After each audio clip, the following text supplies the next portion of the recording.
அண்மை செய்தியாக பார்த்து வருகிறோம்.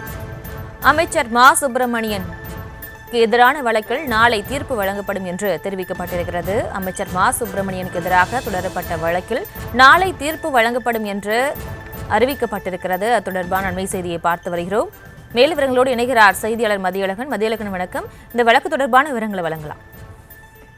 கடந்த 2002ஆம் ஆண்டு சென்னை மாநகராட்சியின் மன்ற கூட்டம் அப்போதைய அரசியல் நடைபெற்றது. அப்பொழுது எதிர்கட்சியாக இருந்த திமுக சென்னை கண்ணப்பன் திடல் மீன் அங்காடி டெண்டர் தொடர்பாக பிரச்சனை எழுப்பியது. அப்போது ஆளும் அதிமுக உறுப்பினர்கள் மற்றும் திமுக உறுப்பினர்களிடையே வாக்குவாதம் ஏற்பட்டது. இதனைத் தொடர்ந்து திமுக உறுப்பினர்கள் மைக், பிளாஸ்டிக், நாற்காலி உள்ளிட்ட பொருட்களை கொண்டு அதிமுக உறுப்பினர்களை தாக்கியதாக புகார் எழுந்தது. இந்த புகாரில் அதிமுக மாமன்ற உறுப்பினர்களுக்கு பல இடங்களில் காயம் ஏற்பட்டதாகவும் கூறப்பட்டது.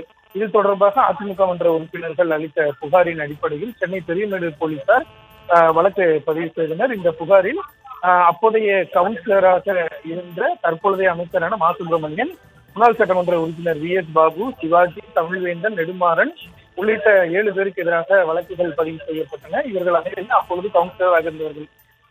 இந்த வழக்கினுடைய விசாரணை நிலுவையில் இருந்து வந்தது. பல ஆண்டுகளாக நிலுவையில் இருந்த இந்த வழக்கில் கடந்த 2019ஆம் ஆண்டு குற்றப்பத்திரிகை தாக்கல் செய்யப்பட்டு பின்னர் இந்த வழக்கு சிறப்பு நீதிமன்றத்திற்கு மாற்றப்பட்ட நிலையில் காவல்துறை தரப்பில் 70க்கும் மேற்பட்ட சாட்சிகளிடம் விசாரணை மற்றும் குறுக்கு விசாரணை நடைபெற்றது. அனைத்து தரப்பு வாதங்களும் நிறைவடைந்த நிலையில் இந்த வழக்கின் நாளை தீர்ப்பு வழங்கப்படும் என்று சிறப்பு நீதிபதி ஜெயவேல் தகவல் ஒன்றை வெளியிட்டிருக்கிறார். 22 ஆண்டுகளுக்கு பிறகு இந்த சம்பவம் தொடர்பான இந்த வழக்கில் நாளை தீர்ப்பு வழங்கப்பட இருக்கிறது.